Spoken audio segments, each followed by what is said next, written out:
The Tale of Jolly Robin, Chapter 4. What Jolly Did Best. Jolly Robin had something on his mind. For several days he had been turning a certain matter over in his head.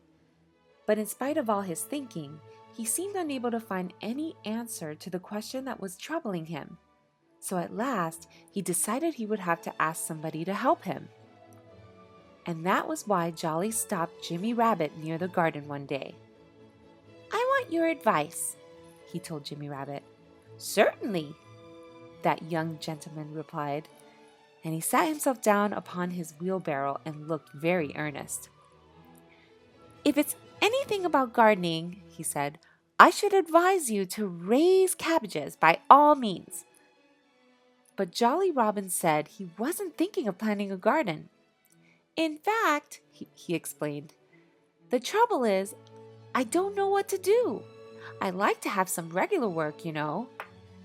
And since you've had a good deal of experience having run a tooth-pulling parlor, a barber shop, and a shoe store, I thought you might be able to tell me what would be a good business for me to take up." For a few minutes, Jimmy Rabbit did not speak, but he nodded his head wisely.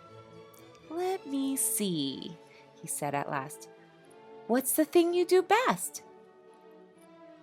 Jolly Robin replied at once that he thought he could fly better than he could do anything else, and he felt so happy because he was sure Jimmy Rabbit was going to help him, that he began to laugh gaily, and he couldn't help singing a snatch of a new song he had heard that morning, and then he laughed again. "You're mistaken," Jimmy Rabbit said to him.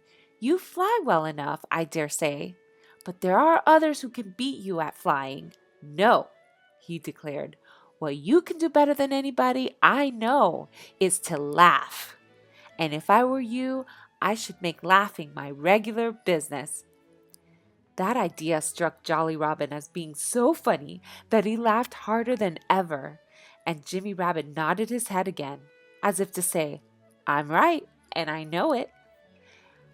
At last Jolly Robin stopped laughing long enough to ask Jimmy to explain how anyone could make a business of laughing. "I don't see how it could be done," said Jolly Robin. "Why, it's simple enough," Jimmy told him. "All you need to do is to find somebody who will hire you to laugh for him.